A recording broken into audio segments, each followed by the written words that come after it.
This blueprint is clarified over and over again in many, many different ways through the entire Bible. Our consideration of the beginnings of the manifestation of the first sacred school, or the beginnings of the manifestation of Abraham and the children of Israel,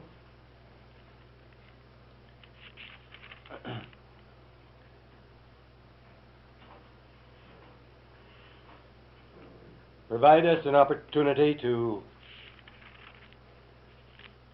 understand the great significance of this blueprint. There's an old saying that hindsight is better than foresight. With the limited human consciousness, this is so. Pardon me. But from the standpoint of divine consciousness, divine vision, it is not so. And as we learn to function according to the divine design, under the control that is inherent in truth, we find that the recognition of the right pattern of action or right useness is present at the moment. And we can see the shaping of things to come. When we look back, however, on the basis of limited human consciousness, we can well understand how the men and women who lived in the long ago had only their capacity to perceive the spiritual pattern to go by. They did not have an antecedent pattern. They did not have an outline of someone else's previous experience. The consciousness of what happened in the motherland had degenerated to a few legends and myths, and in any case was not widely known. The records with respect to what happened, the records which were preserved, had not yet been found. We might pause for just a moment to help you correlate on this point, because the records that were stored in a specially built temple, the records from which the early part of the book of Genesis, for instance, comes, were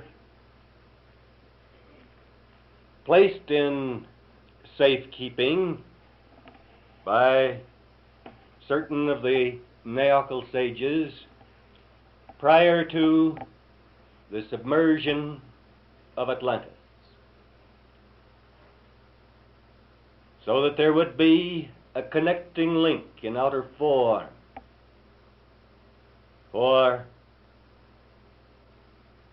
those who should follow after. It was not until the time of Moses that these records, the ruins of this temple, were found. This is part of the significance of the experience of Moses, who was in the wilderness herding sheep for 40 years. Later on, we will study more specifically the outworking and its significant aspects. But Moses was 40 years of age when he killed an Egyptian who was belaboring one of the Hebrews. And he decided that he should leave that part of the country after committing murder. So, at the age of 40, he went out into the wilderness and became a sheep herder. I think that this is another evidence of God's careful preparation of those who are to accomplish much under the inspiration of the Spirit. A sheep herder learns patience. He learns gentleness. He learns careful alertness. And later on, when he was the shepherd for the children of Israel, he certainly needed all of the patience possible to him. On one occasion, he became impatient and spoiled one of the divine patterns.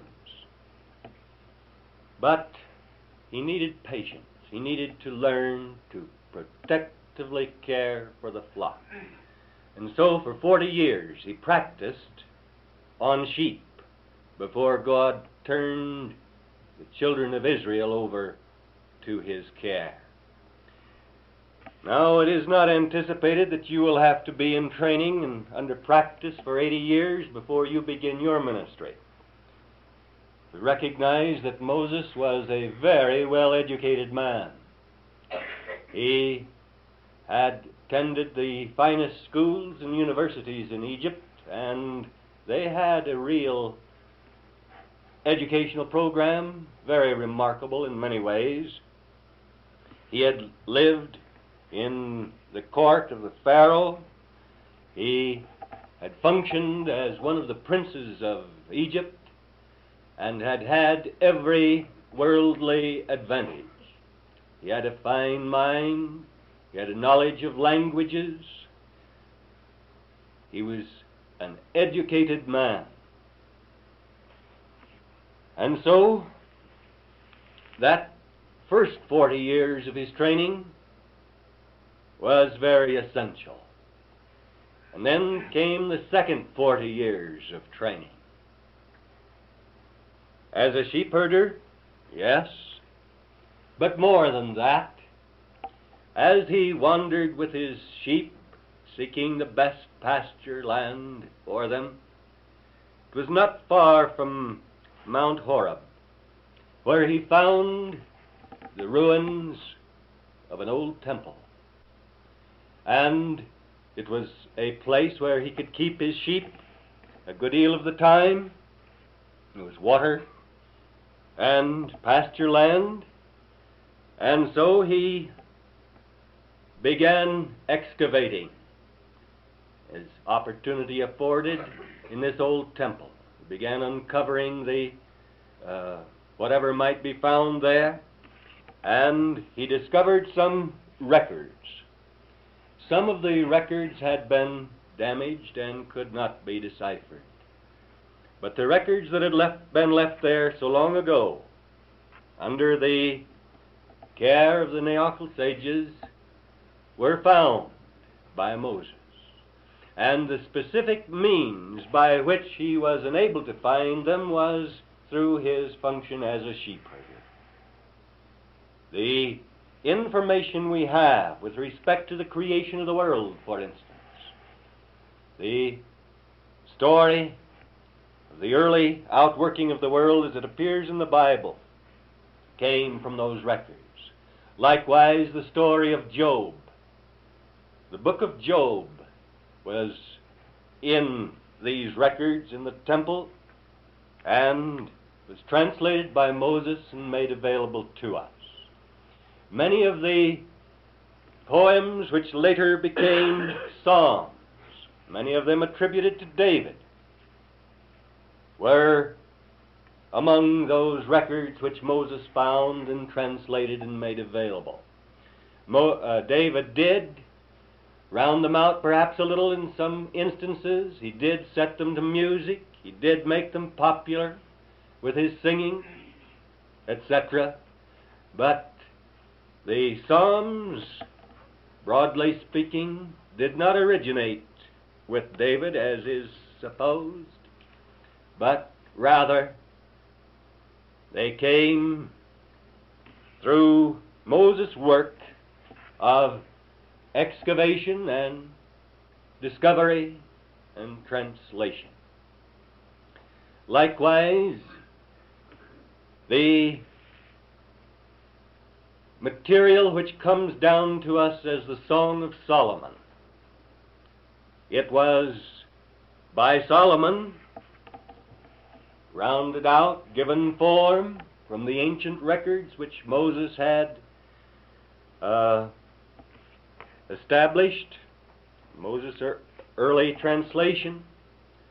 But while it was Solomon who gave the record specific form and some popular position, shall we say, the Song of Solomon was among the records which Moses translated while he was herding sheep in the wilderness. We begin to see that a great deal of that which was of value to us in the Bible came to us by this means. And after Moses had discovered the ruins of this old temple and began to translate and give form to these records in a manner which would make them available to us today, he was, of course, extremely interested, and he studied this material diligently. He lived with it. He was out there with his sheep, and the spirit of it began to penetrate into his heart and mind and consciousness. So he had a number of years in which to do this work. There is no biblical story to support what I'm outlining to you, so you can accept it according to your own determination of consciousness, but in any case, that's what happened. There were basic principles from the standpoint of the outline of the divine plan, which later became incorporated in the books of the prophets, particularly Isaiah, Ezekiel, and Daniel.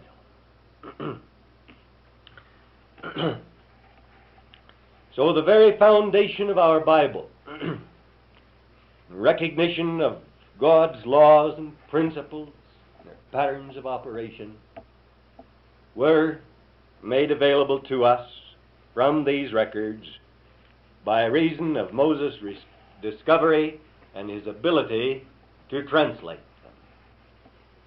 His ability to get them in form so that they could come down to us as they have. As I say, some of the records were lost, some portions on occasion, but once we begin to see this pattern of divine provision, once we begin to understand God's care and the outworking of the divine pattern, we can recognize our great opportunity, our great responsibility. But at the time of Abraham, these records had not yet been discovered. Abraham didn't have all of this material to study, read, or consider. He did not have an outer awareness of the former things. It is true that Melchizedek did give him certain instruction and information, but you will have to recognize that if the disciples, earnest, sincere men, found it so difficult to actually comprehend what the Master was teaching, when they did have the background pattern of experience with respect to the children of Israel, you can perhaps more easily understand the problem as it confronted Abraham. So he was instructed, but the background of experience was lacking. And so we emphasize again the point that with human beings, hindsight is, under limited consciousness, better than foresight. The disciples did not take full advantage of that which had been experienced by the children of Israel, which was taught and made known. The Master used that material as text material in the presentation of his teaching. He revealed how these truths were there, and that it was simply a matter of recognizing them and allowing them to come to focus in relationship to God's plan and purpose. But even though there was that background pattern for the children of Israel, and even though they were privileged to live and serve under the greatest teacher the world has ever known, they simply did not reach the point of understanding what the Master meant by the kingdom of heaven that is at hand. And so it is not surprising that the orthodox concepts of Christianity have come down to us on such a limited basis. But we have a remarkable opportunity. We not only have a blueprint, an outline of things yet to be with respect to the divine pattern, but we have two great cycles of outworking to give us background understanding. The situation as it developed with respect to the children of Israel, the first sacred school, and the outworking with respect to the master owner and his disciples and what followed. We can look back to two different patterns. So how blessed we are in comparison with Abraham. And when we consider the extent to which he, under that circumstance, followed through effectively, we cannot but admire him and give thanks to God that he functioned in such a beautiful manner.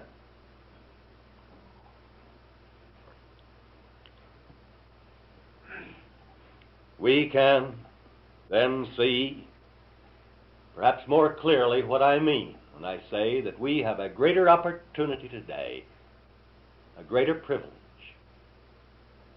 with respect to actually understanding the things of God than had either Abraham or the disciples who walked on earth with our Master when he was here. So often human beings feel that if they could have had that privilege, they would be able to move forward more effectively, they would be able to comprehend more easily. You know, I doubt very much if you would have had any better comprehension than the other disciples. In fact, it's just possible that some of you, insofar as the true being is concerned, not you the human being, not you the body, but you the inner reality, it's possible that some of you, or maybe all of you, were incarnate at that time. I do not wish to go into a specific consideration of that point, but I do wish to emphasize that had you, as you are now, lived then, I doubt if you would have done any better than they did. It is by reason of this outworking in the cycles of time, by reason of the changing vibratory patterns from out of the cosmos, by reason of many things, that you have a better opportunity than the disciples who walked with our Lord on earth. Consider, for instance, the expansion of consciousness and the increase in knowledge in the past 50 or 100 years. They did not have that. What kind of a world consciousness were they dealing with? They were having to break out of world consciousness, of humanity. With us, while we may have to break out of it in relationship to certain religious matters, certain recognitions of spiritual principle, the overall pattern of the world consciousness has expanded and does not present the immediate limitation which was present at the time the Master was on earth. Knowledge has been increased. We turn to study the physical body, its various marvelous mechanisms. Do you think that any of the disciples had the privilege of studying anything so filled with the possibility of understanding as this that you see on the blackboard before you this morning, the working of the human eye? Just to mention one point. And we can take literature that's prevalent in the world and within the scope of the world consciousness and study such things and know that they are true. Some of the conclusions may be wrong, but the basic pattern of understanding is there. So, one of the greatest advantages we have over anyone in the period of recorded history is the fact that knowledge has been increased, not just for us, but for all. And this manifestation of knowledge and learning is something that is widely recognized, widely influential. So, we are not in the position, as Abraham was, and as the disciples of our Lord were, of attempting to work against the patterns of limitation in the world consciousness, which did not have an awareness of such knowledge. They were limited people. They did not know these things. If you go back and actually consider their patterns of thought and life, the extent to which they allowed themselves to become narrow, prejudiced little creatures, content with, conditions which make us feel that we have advanced a long way. We can see that all of these things put together give us the opportunity of understanding. And to the degree that you have that consciousness and awareness, you have a perspective within which to more deeply and clearly understand all of the things which we are studying together.